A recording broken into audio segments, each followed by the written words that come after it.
welcome to the spring quarter of the Behavior, Evolution, and Culture speaker series. Before I announce today's speaker, let me just give you a preview of what's coming up, very brief preview. After this week, we'll have Peter Gray from UNLV Anthropology on the 5th on the descent of dad's sexuality. April 12th, we have Tom Griffiths from UC Berkeley Department of Psychology on effects of inductive biases on cultural transmission. On April 19, we have Justin Wood from USC Department of Psychology, the evolutionary origins of action comprehension. 26th of April, Dario Mastropieri from Chicago, Department of Human Development, post-copulatory sexual selection and female mating vocalizations in primates.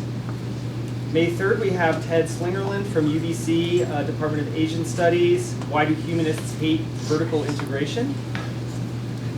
May 10th, Eric Alden-Smith from University of Washington, Anthro Department, Large-Scale Cooperation in Small-Scale Societies. On May 17th, we'll have Elizabeth Killsworth, formerly of UCLA and now at Cal State Fullerton, Department of Anthropology. Her talk is called, Is Female Choice Overemphasized in the Evolutionary Psychology of Human Mating? Evidence from the Shore of Ecuador. On the 24th, we're going to have Carlos Navarrete, also formerly of UCLA, now of Michigan State University Department of Psychology. We don't have his talk title yet, but that'll be on the 24th. The 31st of May is going to be a holiday, but we will have a special BEC, which will be the last BEC of the quarter, on June 1st, which is a Tuesday, same time and place, noon to 1:30, here on the 1st of June. Quentin Atkinson of Oxford Institute of Cognitive Evolutionary Anthropology, and his talk is called The Cultural Evolution of Human Languages. So pretty interesting lineup for this quarter. Without further ado, it is my great pleasure to introduce my colleague Jeff Brantingham from the UCLA Department of Anthropology and the Coates Institute here at UCLA. And I should mention that Jeff's talk is co-sponsored also by the Coates Institute of Archaeology here at UCLA. Jeff. Thanks.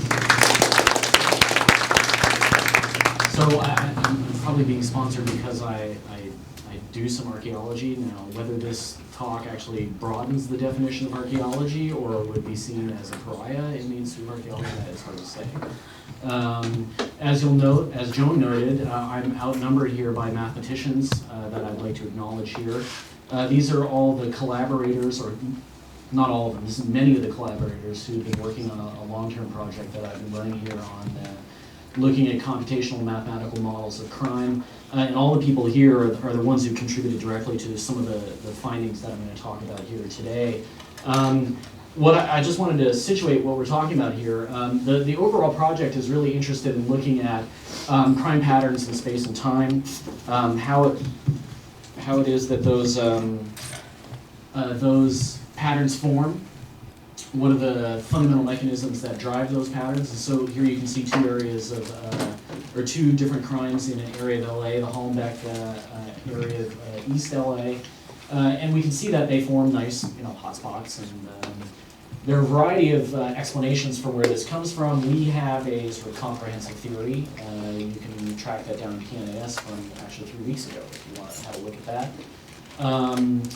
What I'm going to do today, though, is not talk about that comprehensive theory. I'm going to talk about one particular mechanism that we believe is really important in the formation of crime hotspots like this. And this is something that is well known to criminologists. It's called I guess they call it the pattern of repeat victimization. And this is sort of a mock-up of what it looks like.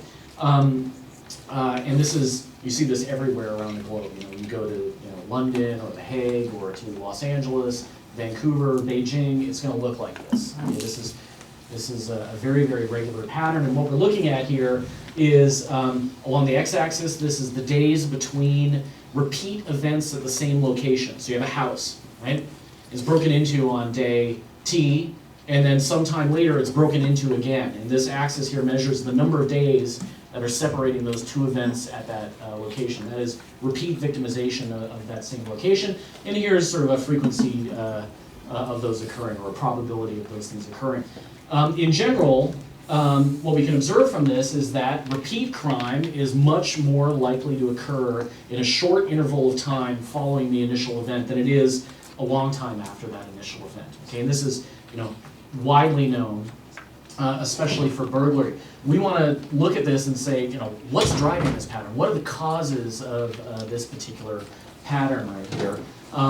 As you can imagine, we can just say this probably plays a very large role in the formation of crime hotspots, because if you get one event occurring, and then another event occurring shortly on the heels of that, and then another event occurring shortly on the heels of that, that nucleates into a hotspot growth. So this could be one of a couple of related mechanisms that drives hotspot formation and persistence.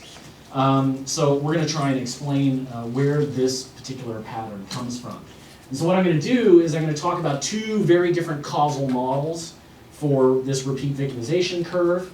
And then I'm going to show you a robust test that shows that one of these models, a model that we would call event dependence or self-excitation, offers the more accurate explanation for what's going on here. Okay? And then I'm going to talk about this primarily in terms of burglary, and I'll show you data from Los Angeles to illustrate this, and then I'm going to extend this to consider other types of crime. Okay? And I'm going to look at rival gang violence here in LA, and look at some real violent crime data from gangs in the Hollenbeck area. And then I'm going to talk a little bit about current research, things including developing forecasting mechanisms, and also talk a little bit about some current work we're doing on insurgent violence using these same sets of ideas. Okay, so two models that are often presented to explain this repeat victimization curve. That is, that if you're going to be re-victimized, if you're going to be victimized again, it's going to happen in a relatively short period of time after the first event. The first explanation that's often presented out there is something that's called persistent heterogeneity. And this is the basic idea that there are fixed environmental differences that exist out there in the environment. There are some environments that are incredibly risky, and in those environments you have repeated crime occurring at high volume over and over again. And you have other environments that are not as risky, and you do have repeat crimes there, but they don't happen nearly as frequently. Okay? Offenders in these different environments are cued by their environmental signatures that are out there, and they use those cues to exploit criminal opportunities in those environments. And actually this was really elegantly demonstrated in a paper in Science from 2008, Kaiser et al., where they took an alleyway in a Dutch city, maybe Amsterdam, I can't remember now where it is, and what they did is they did an experimental treatment, right? They took this alleyway and they had an envelope with one of those little plastic windows in it, and they put some euros in there so that the person could see that there was money in there, right? And then they put the envelope in a place that pedestrians would encounter it, right? And then there was a mailbox down the street. And what they did is, under the left-hand circumstance, you can see that there's a sign that says no graffiti, right? And everything's nicely organized, right? They put that out there, and then they'd follow pedestrians and see what they did. Pedestrians in that particular setting would see this envelope, they'd see that there was cash in there, and that in a certain frequency of time, they would go in and they'd actually drop it in the mailbox, right? Then they went back another time, and they experimentally modified the environment and put graffiti up right next to the no graffiti sign, suggesting that this is a place that is not monitored, it's not sort of looked after, there's nobody watching, you can flaunt rules with impunity here, and guess what happened? People kept the money more often in a statistically significant way. So these sorts of environmental cues alter people's abilities to, or people's willingness to commit crimes, okay? And the argument about persistent heterogeneity would be that there are some environments that are like this, right? That have cues that say crime is okay here, right? And there are other environments that are like this, and in those environments you're going to have lots of high volume crime, and you're going to get repeat victimization of the same location over and over again. And in here, you're still going to have some crime that goes on, but it's not going to happen nearly at the same volume, and repeats will not be as common. In this particular context, here, I'll get to this in a second, we explain that victimization curve in one way. The other model is called the event dependence model. I'm going to call it more generically self-excitation later on. And this model suggests basically that burglars and criminal offenders in general learn something about their environment in the process of committing crimes, right? And they use that information and exploit that information to commit new crimes. And actually, this is very well documented in ethnographic case studies, right?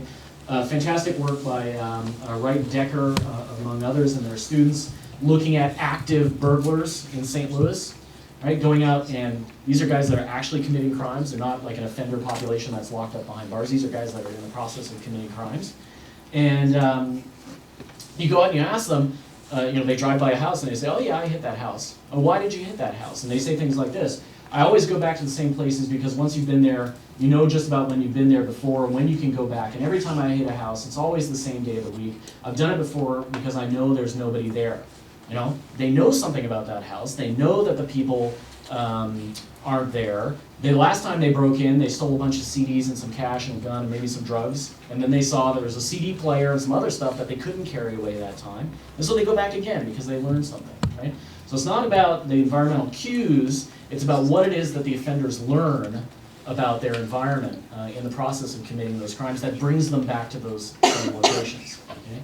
So this is event dependence. Now, we can actually construct, nice, neat little models to describe what's going on in these two different situations. Okay, and so here's a building of a mathematical model in one slide. Okay, so this is a persistent heterogeneity. This is our environment. Imagine this is each of these cells represents an individual house, right? In a particular city, and in this particular case, we can say that the black cells here are 84% of the environment overall, right? They have a certain risk associated with them, right? This lambda 1, which suggests that a burglary is going to occur on average there. It's a sort of a stochastic process, a Poisson process, once every 50 years, okay? And so that's about 84% of the environment. You have other houses that are a little bit riskier, right? These houses represent 16% of the environment, and they have a little bit higher rate of victimization. You get burglary once every 1.2 years in these places. And then you have a third category of house, which represents 3% of the environment, and they have a expected burglary rate of once every 12 days. Okay? Now recognize that these rates remain stationary in time. Okay, so that you have the good houses, the medium houses, and the bad houses, right? And what we can do is, using a little bit of theory, we can aggregate all of these individual rates, and we can calculate explicitly what the probability of witnessing a time period of tau between two burglary events occurring over this entire population of houses.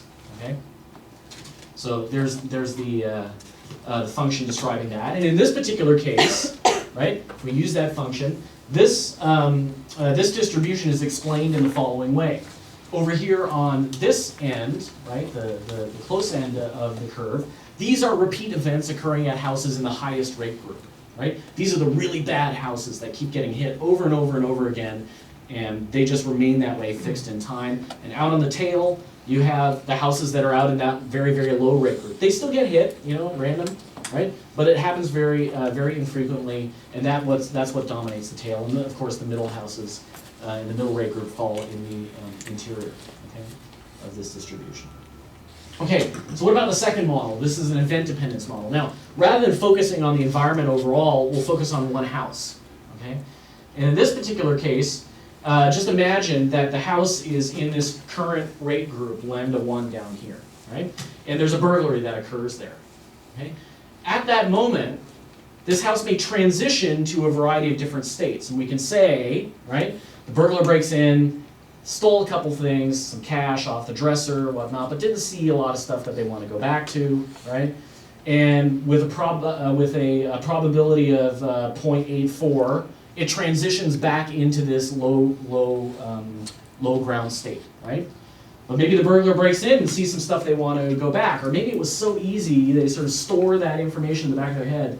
They're sort of saying, well, there wasn't something I want to steal now, but God, that was easy to do. I'll sort of file that for future reuse. And in that instance, the house actually transitions to a higher risk group, right? Based on the things that the burglar learned at that house, right? And in this case, with probability W2, right, 0.16, it transitions into a higher rate group where you'd expect a repeat event to occur within 1.2 years, okay? And then maybe they break in and they see something that they just can't live without, right? Or maybe they just want to, this is a friend of theirs and their friend dissed them and they really want to piss this guy off. And so they go back, this happens, right? They go back, this house then essentially transitions to a highest rate group where you would expect them to break into the house again within the next 12 days on average. Okay? And recognize, in contrast to the persistent heterogeneity model, the rates assigned to any individual house are no longer stationary. Right? You don't have high rate houses, low rate houses, middle rate houses. Now you have individual houses stochastically transitioning between these different rate groups. Okay? And if we aggregate over all of these, right, we end up with a little equation here that describes the probability of observing tau days between events. Okay? I know what Karthik is going to ask here. If you caught me, right? These models, in this particular case, the explanation here is that the repeats at this end are driven by houses transitioning to the high rate group, and out on the tail, it's the houses that are transitioning to the low rate group. They're going back to a low rate group, okay? Now, these two models are identical, right? So I switched around the variable labels a little bit, but the two models are exactly the same, right? And this is why a lot of criminologists, some are going, event dependence, right? And the other ones are going persistent heterogeneity, right? And there isn't really a good resolution to that, at least using the counting method that describes this, right? It's exactly the same model. It leads to the same aggregate results, okay? So that's a problem. Well, it turns out that we can actually go through our burglary data, or anybody's burglary data for that matter, and we can count the repeat events in a slightly different way. And this, I won't go into the details here, but we use something called fixed window counting, where we just basically take a sample of D days, right? A sample of D days, and then we select out all of those groups, all of those houses that were hit exactly twice, right? And then we ask the question, what's the distribution of time intervals between those events for the houses that are pulled out that were hit exactly twice? It turns out that there are interesting combinatorial constraints on that problem, and this is illustrated here for a sample of D days conceptually. There are many different ways you can have two houses that were separated by exactly 1 day, but there's only one way that you can have a house that was broken into twice, separated by D minus 1 days. And a little bit of arithmetic, we can actually derive an explicit formula, right? This is parameter free. There are no free there are no free parameters here at all, right? There are no free parameters in this model at all. This is an explicit mathematical expectation of how, the distribution of days between events under the condition of persistent heterogeneity. So that's really important to emphasize here. This is where rates do not change in time. Okay? And so what you'll note here is that because of this combinatorial constraints, actually the number of events where it's separated by 1 day is higher than the number of events where it's separated by 364 days. Right? And so there's this combinatorial constraint on the distribution. Right? Now, I would argue that if you go out and you use this counting procedure, right, and you look at the burglary data, or any data for that matter, and the distribution follows this curve, then persistent heterogeneity has to be the explanation, right?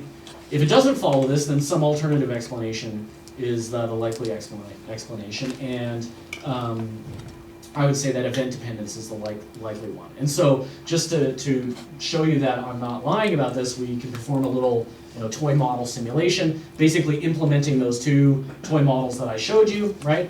So over here on the left is where we simulate explicitly persistent heterogeneity, right? Take a grid, we assign these different rates, they're fixed in time, and then we aggregate over it all, and we count these things. And what you'll see is that the distribution of events follows this expectation curve, that explicit expectation exactly. And over on the right, we have event dependence, right? Where you have this stochastic switching between different sort of risk levels, and you'll note that it doesn't follow that. And in fact, what you note is that shorter time intervals are much, much more likely to occur in versus this sort of persistent heterogeneity hypothesis, and consequently, longer time horizons are less likely to occur, right? And so here we have a pretty robust test of whether or not persistent heterogeneity is what's going on in the case of explaining repeat victimization. Right? And so we can look at data from pretty much anywhere, but I'll choose 3 neighborhoods in Los Angeles. You have 77th division here. You have Hollenbeck over on the right-hand side, and you have West LA down here on the left. These are interesting because they're separated from very different parts of the city, predominantly African-American, predominantly Latino, and predominantly white. Okay? So 3 very different areas of Los Angeles. I can pretty much guarantee you that burglars from 77th are not going into Hollenbeck to break into houses and vice versa. So it's not the same burglars that are driving this pattern. These are local burglars doing this. And you'll note that it's pretty similar, right? The parameterizations are slightly different, but the overall qualitative pattern is very similar. None of them follow persistent heterogeneity, right?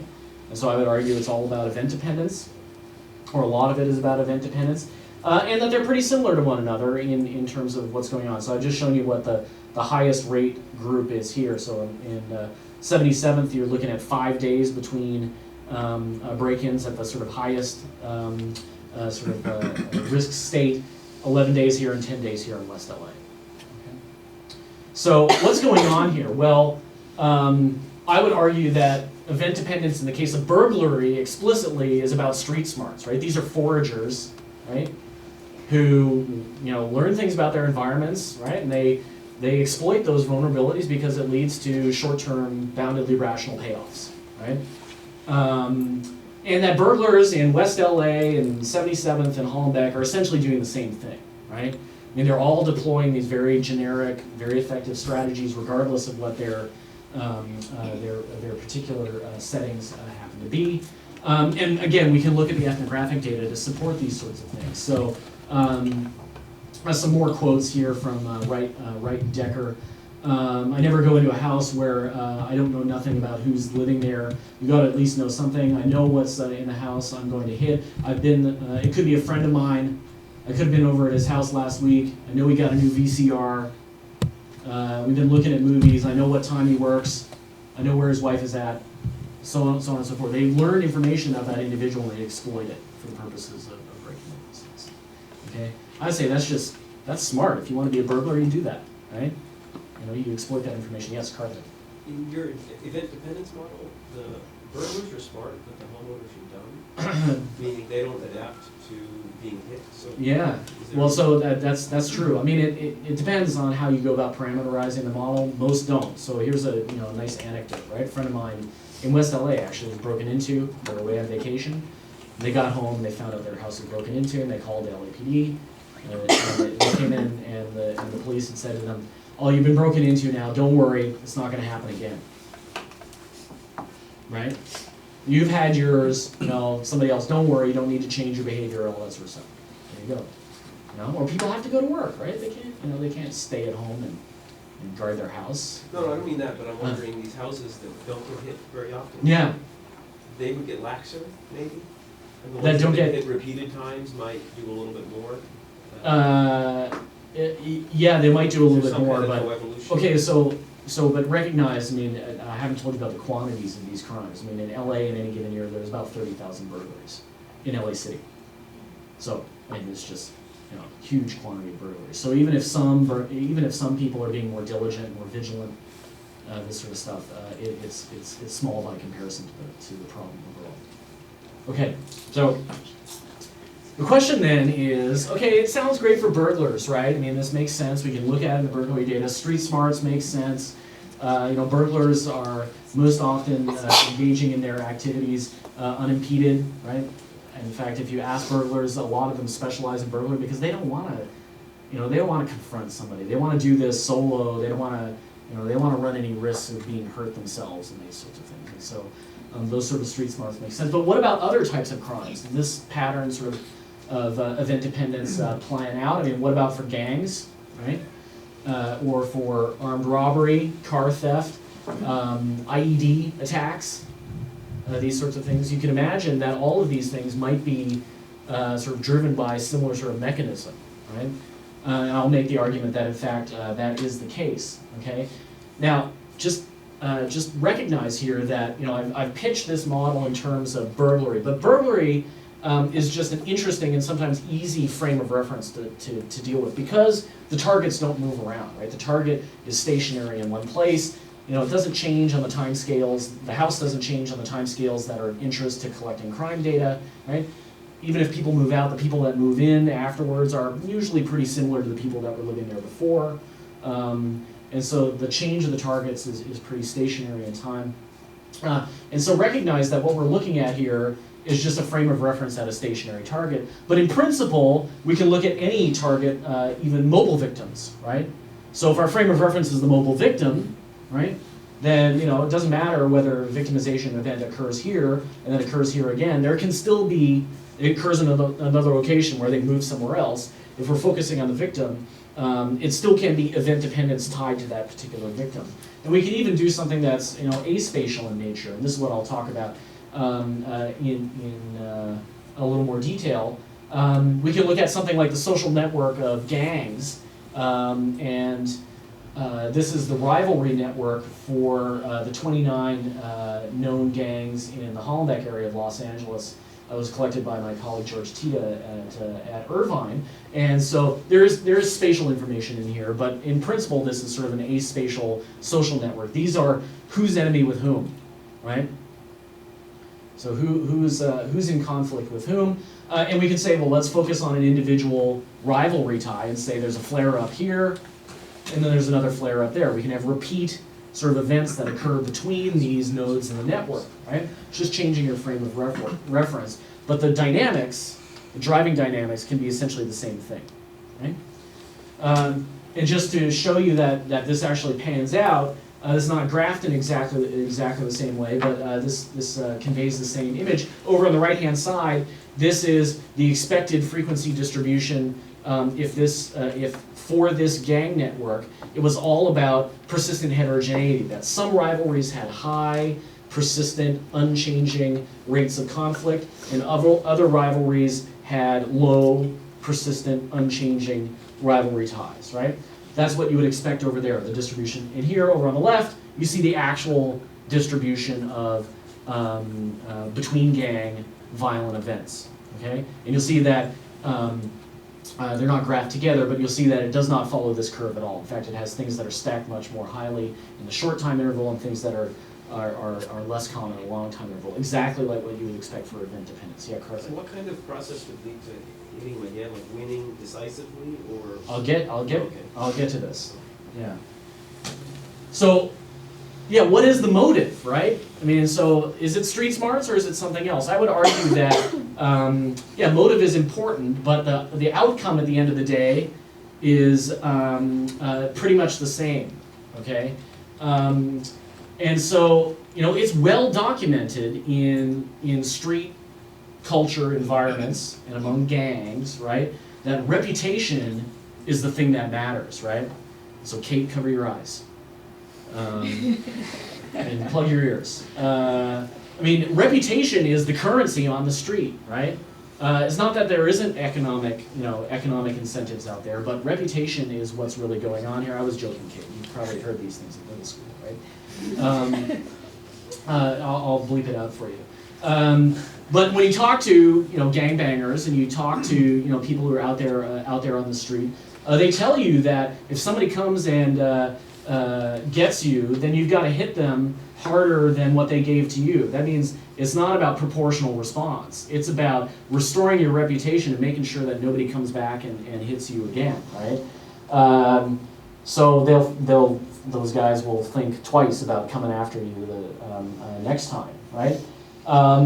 And it's well documented that if you don't do this, then you're going to if you don't do this, then they are going to come at you again and again. And it's not just the person who hit you the first time. Everybody's going to know that you're a punk, right? And that they can come and beat you up, steal your drugs, do whatever it happens, whatever pleases them, if you don't show that you have that toughness on the street, right?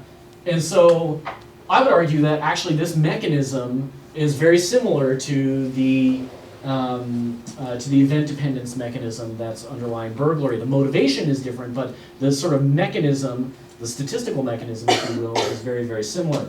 And in fact, if we look at, we'll look at the data in a slightly different way here, but if we look at the data, I would argue that this sort of, street justice, this idea of reputation, maintenance, and restoration is really what's driving cycles of violence, right? And you see, this is between two gangs, the Locke and the Wall Street gangs in Hollenbeck.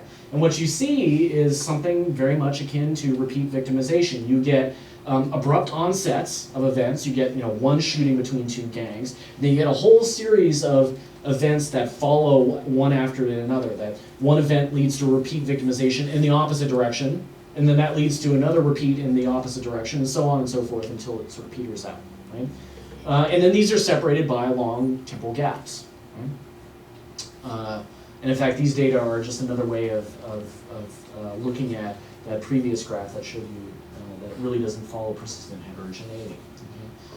So it turns out that we can develop a similar sort of model to describe what's going on here. And I won't dwell on this too much, but this is well established in looking at earthquake dynamics, and that's where we borrowed this from. And this is something called a Hawkes process. And what's really going on here, the way we've sort of cast this model, is that we can actually look at the rivalry intensity, the rivalry strength between two gangs. And we can say that it's actually composed of two components. You have some sort of background rate that characterizes two gangs, right? Background rate of violence. And then you have what is, we borrow the terminology from the earthquakes, something that's called self-excitation. So this is formally a Hawkes process, but it would also be called a self-exciting point process model. And self-excitation here has a couple of different things, okay? So it has time since the most recent event, right? This is an exponential decay, so you have an event, right? This term here says basically you're likely to have another event in a close period of time following the first event, and the farther you get away from it, the less likely you are to have another event. And actually, when you ask people out on the street, that's true, right? If you don't restore your reputation, in the next, couple of days, you might as well not do it 2 weeks from now because the damage is already done, right? You might as well just, sort of hide what happened, right? So, timing of your reprisal is really, really important. Over here is just a term describing retaliation strength. So do you hit them back twice as hard as they hit you, right? Or just about the same, right? And then this really tells you how long the sort of cycle of the duration of the cycle is going to be. Okay? And so actually we can take this model. This is the way the earthquake geologists approach this problem, and they fit these sorts of models to catalogs of earthquake data, right?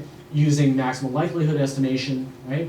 And what I'm showing you here in the top panel is basically the events between Locke and Lowell, these two gangs in the Hollenbeck area. So those are it's not directional, it's just the timing of these events. And at the bottom is a graph of this lambda t function, what's going on with rivalry strength from the point of view of this model fitting exercise, okay? And just to give you a feeling for the sort of dynamics here, right? You have an initial event that occurs out for random. It occurs, out of thin air. On the ground, it could be, somebody spray painting the rival gangs, graffiti in your neighborhood.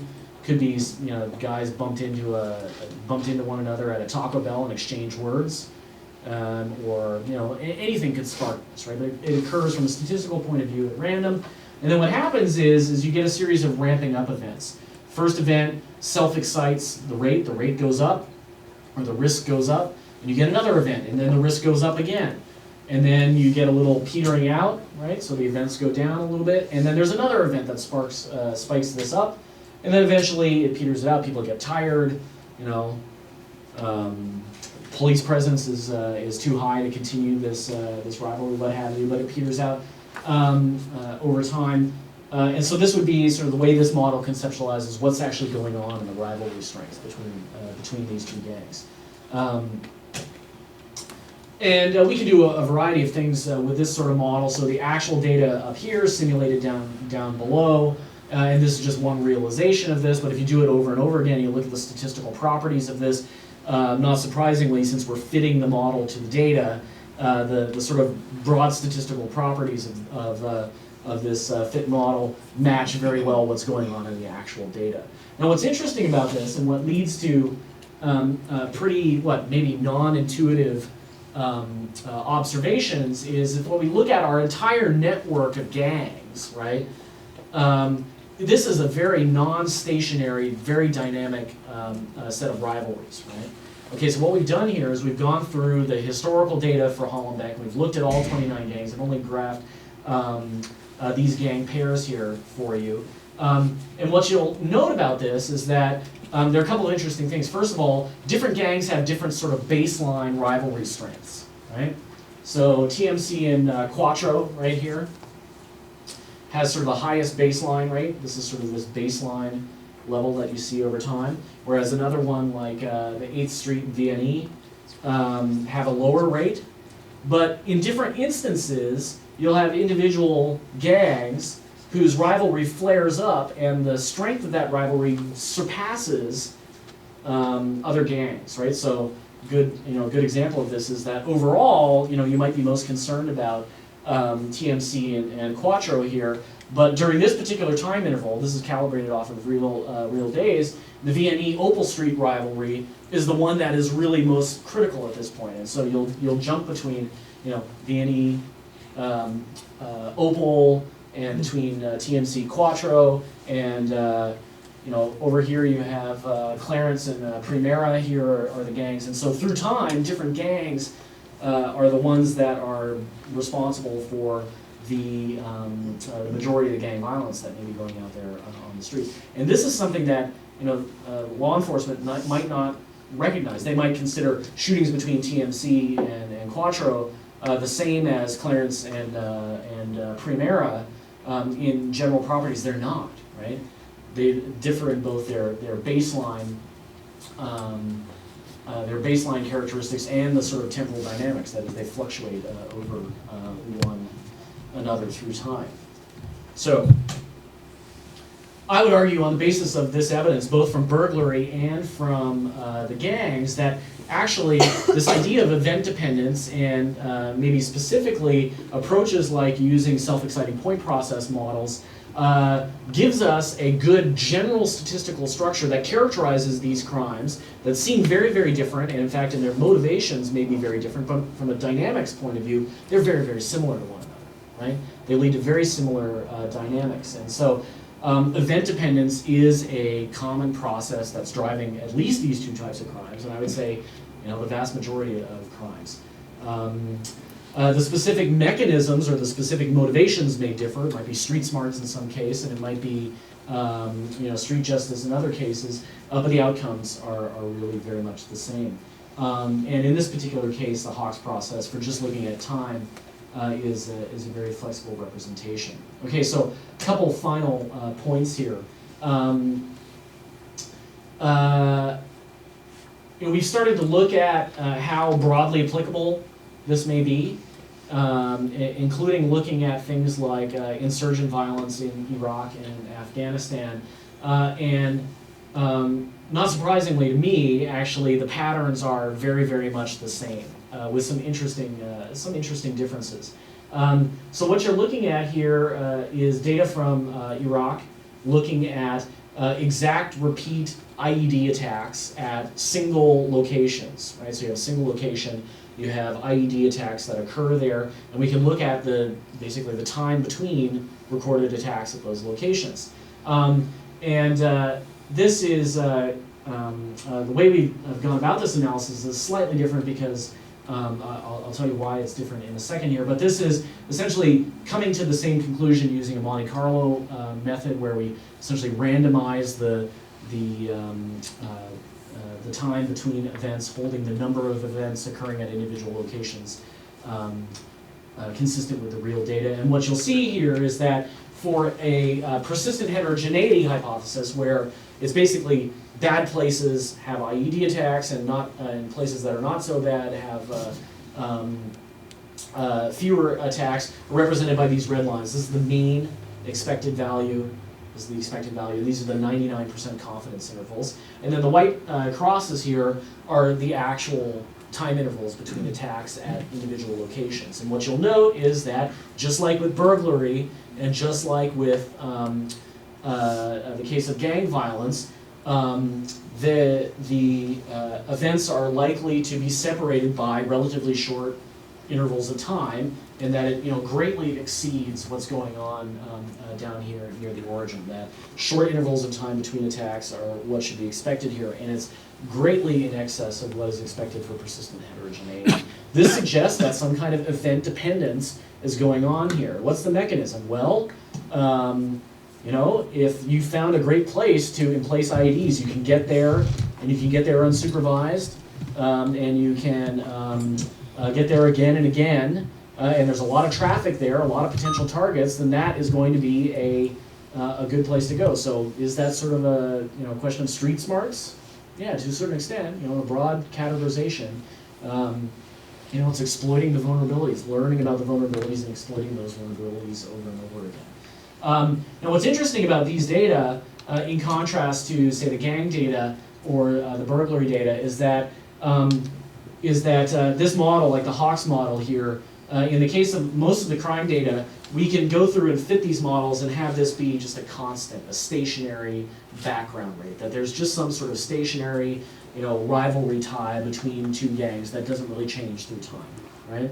In the case of the Iraqi data, this is absolutely not the case, that there is some substantial change in the fundamental sort of background rates of violence that are going on in Iraq over the course of the last 7 or 8 years. And so we have to go through a very different process of fitting these models, trying to take into consideration what that background rate differences may be. And it actually leads to some interesting problems.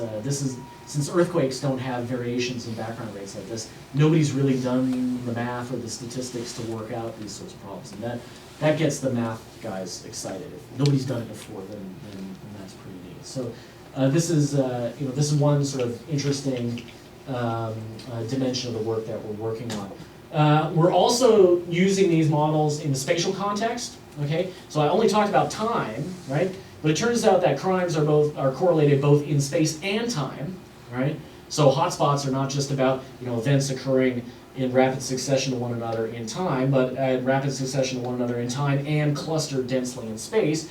And not surprisingly, the earthquake models are designed to deal with exactly this. And so here's just sort of a cartoon of what the way these models think about earthquakes. You have a series of earthquakes that occur according to this background stochastic process, right? And each of these main shocks lead to a series of aftershocks that are diffusively spread out from those main shock areas, right? And those daughter events, those aftershocks, can generate more daughter events, and so on and so forth. And then the process ultimately peters out, right? Living in Southern California, we know that this is how things are, right? This sort of describes crime actually pretty effectively, right? You get burglars breaking into houses at different locations because they need to get their fix, or they saw some vulnerability that they didn't know was there before, and they break in, sort of a stochastic process in the background. They break in and maybe they go back and break into that house again, but maybe they say, well, God, that house was really easy to break into. That house that looks exactly the same next door, it's got to be just as easy to break into as this one, and then they go next door. Right? And then they go to the door after that. And so, the risk spreads outwards, and we can actually document this statistically in burglary and crime data in general, that you have this spread of risk throughout the environment. So these sorts of models can describe not only the temporal dynamics, but the spatial dynamics of crime and possibly insurgent violence as well. And so using all of those things, we've actually developed a forecasting tool, believe it or not. The stuff of science fiction, I know. And we're working with LAPD to evaluate these sorts of models. And so what you're looking at here is actually sort of an exploratory model of rival gang violence for 9 gangs in the Hollenbeck area. And the way this model works is that basically you take historical data, you calibrate the model, the Hawks process, up to a day T, right? And then you make some sort of forecast for day T plus 1 or week T plus 1. And then you see what happens, and then you incorporate the T plus 1 data, and then you make a forecast for T plus 2, and so on and so forth. And it's quite interesting because it's not stationary in time, right? This is why the LAPD is quite interested in this, because, for example, This is week 3 of January '99. You have Opal Street and VNE here. They're flagged as sort of the riskiest gang right here, and you have a couple of other gangs that are pretty high up, lots that are not flaring at all. You go to week 4 in January '99, and it actually changes to some extent. So you have Opal VNE that's still pretty highly flagged, but these guys have just surged in terms of the forecast, right? Right, and then you go to the first week of February, and things have changed again. Okay, and so you can see how there's sort of dynamic forecasting going on here of what gang rivalries are the ones that you really need to be paying attention to in terms of who's going to be your likely problem next. And so we're working on how to try and develop these sorts of ideas for the purposes of forecasting this violence. And so I just want to acknowledge everybody who's contributed to this. This is was funded by NSF. There are a lot of people involved in math and criminology, law and society at UC Irvine here in Anthropology, and I'll open it up for questions. That's pretty fast. Yeah.